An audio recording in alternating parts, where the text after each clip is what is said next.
Clean and Well-Lighted Place is a short story by Ernest Hemingway. It's set probably in Spain, probably Madrid, Spain. It's late at night, set in a cafe that's open at 1:30 a.m., which, by the way, in Madrid, Spain, that's not late at all.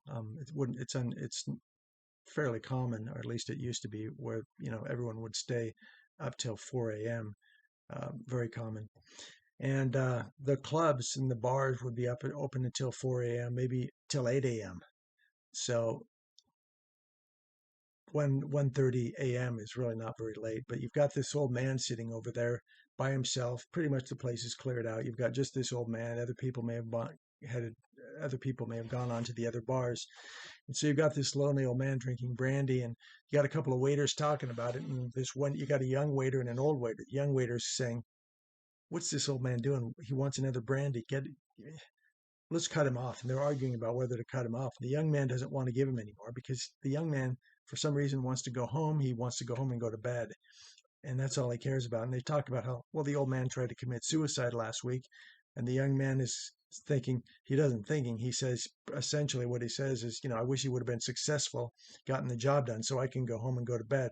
So he shows no compassion whatsoever. He's totally a self-centered, selfish person, and the old waiter tells him, "Well, you know what? You've got everything. You've got youth. You've got confidence. You've got your job." And it didn't matter. The young man just wanted to go home and go to bed, and so he cuts the old man off, and then the old waiter's reflecting about it, and the reason he has compassion for the old man is because it turns out he can kind of relate to the old man himself, and he also, like the old man who likes a well-lighted place late at night, so does the old waiter. And the reason why he likes it is because it's clean and well lighted. It's dignified. It's a place to be in the light.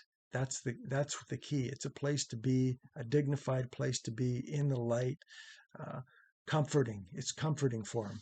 And why does he need this? Because it keeps him out of the darkness. That's what he's really afraid of. He's afraid of the darkness. And why is he afraid of the darkness?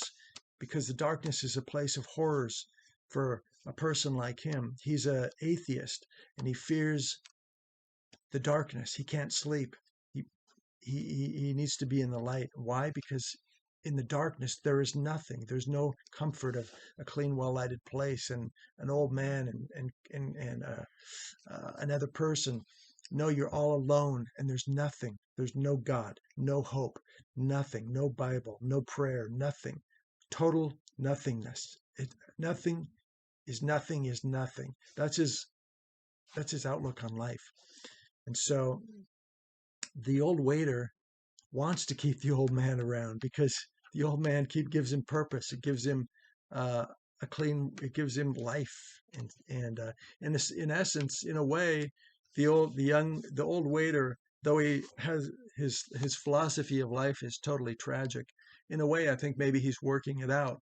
He's finding light in his own darkness, because what he's doing is he gets comfort. And how does he get comfort?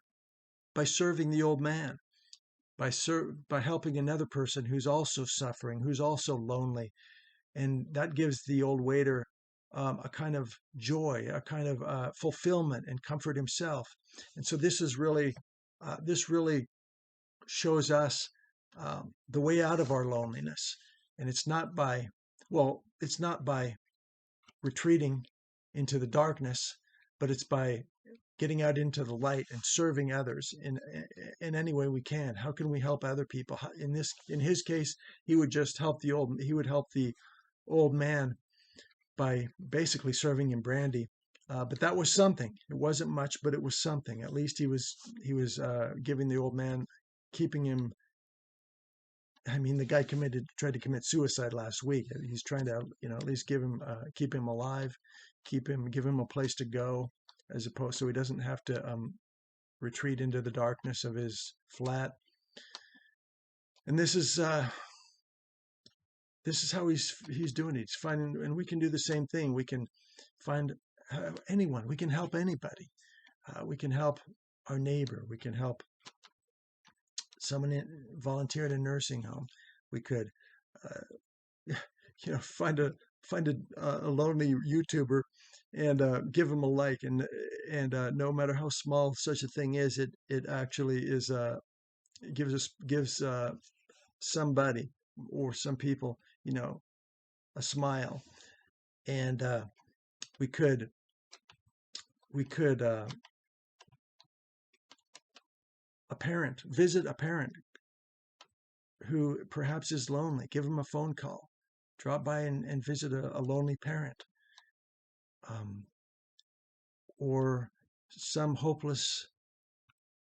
Talk to some lonely person, some hopeless wreck of a desperate person. And there's so many little things that we can do that are maybe seem insignificant to us, but they can actually be like shining a light into the light of someone else, somebody else who's facing the darkness and the loneliness. And perhaps in doing that, we can find a little bit of light, and maybe by doing it, this older waiter will find out there is light, there is love. There isn't nothing, but there is love. And there is, maybe he'll find light also, so that when he goes home at night, he'll find that he's not living in the darkness anymore, but maybe he's living in the light. And there is hope, and there is eternity of hope and love. So there's hope. That's really the message that I see here in a clean and well-lighted place. Is this old waiter, and it's as dark as a cave, but he's starting to see a little glimmer of light, and he's starting to see it, and he's finding it by helping this old man. And if he keeps going, I think he just might find the light. The young waiter, he's got a ways to go.